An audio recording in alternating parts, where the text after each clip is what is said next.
Hey,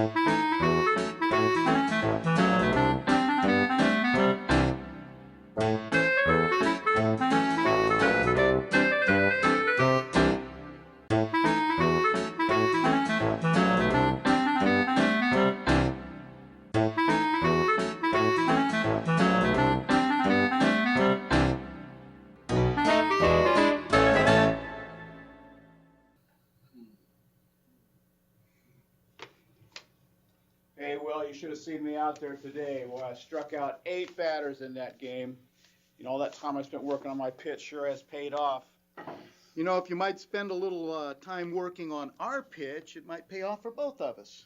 I didn't know you were interested in baseball, Will. I'm not interested in baseball. I'm talking about the pitch of our airplane. I don't know, you and that silly baseball. Well, it's not silly when you can strike out 8 batters in the game. Okay, what about the pitch?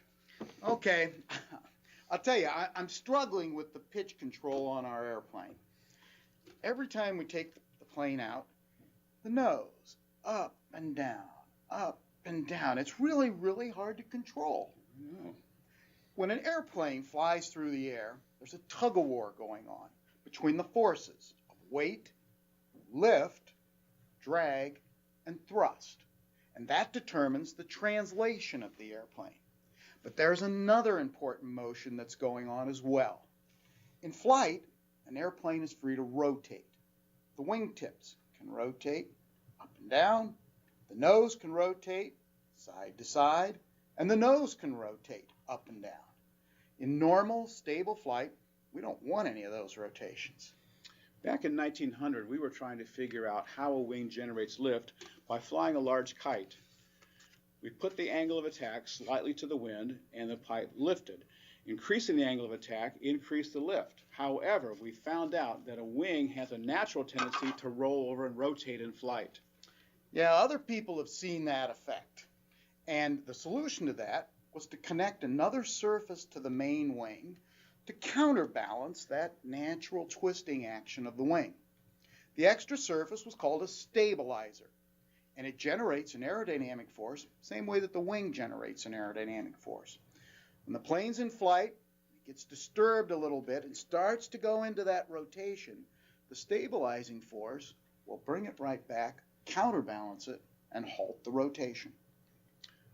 Our first major contribution to the science of flight was to make stabilizers on our aircraft movable.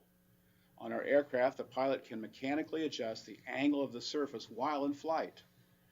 Look at our horizontal stabilizer as an example. The pilot can adjust the setting of the stabilizer to rotate the nose of the aircraft up and down at the pilot's command. Yeah, now rotating the nose up increases the angle of attack of the main wing, generates more lift, so the airplane climbs. If the stabilizer is set at a negative angle, generating less lift, pulls the nose down, main wing generates less lift, and our airplane will nicely descend. So we can make our airplane go up and down, just like one of Mr. Otis's elevators. Say, that's not a bad description of this movable surface, an elevator. Yeah. This surface in front of the wing provides both stability and maneuverability for our airplane, and that's the essence of our pitch problem. A stable airplane is really hard to maneuver because you have to overcome the stability. A highly maneuverable airplane is nearly unstable, very hard to control. On every flying machine, there's some compromise between stability and maneuverability, and we just haven't found that compromise point yet on our aircraft. And additionally, if you make the angle of attack too high, the wing stops lifting. We call that a stall, and the airplane just drops out of the sky. Yeah, I remember that one particularly well. Back on December 14th of 1903, I had won the toss of the coin for the first flight attempt. But I pulled the nose too high, stalled the aircraft, and sat it right back down on the sand. Broke the front strut. Lucky it wasn't my nose. And that was why we put the elevator in the front of the airplane where it really belongs. My brother didn't really live long enough to see what happened in modern aircraft. On modern aircraft, this stabilizer is moved to the rear. It's called the tail. The fixed part of the tail controls the wing rollover. As the wings try and roll over to the front, the tail actually puts a negative aerodynamic force in the back and pushes it down to regain level flight. Aircraft have enough power to overcome this negative force. On our aircraft, we lack the power to do this. Similarly, in the back part of this stabilizer, there is a movable surface. That's the elevator, and that controls the up and down action of the nose, and it overcomes the stabilizing force of the rest of the tail.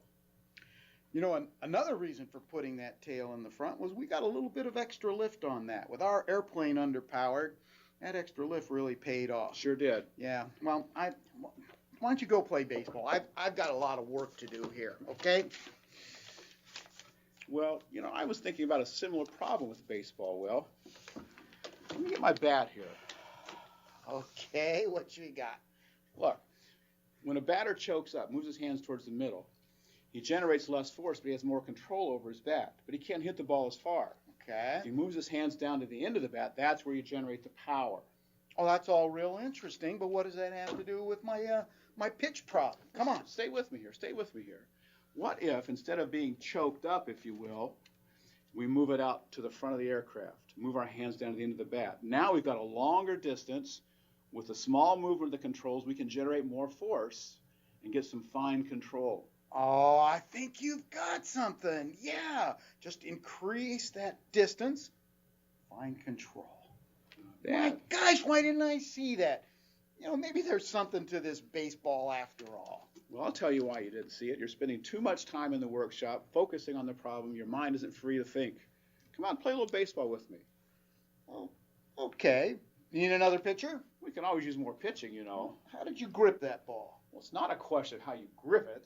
It's a question of your arm force and the angle of attack when you release the ball.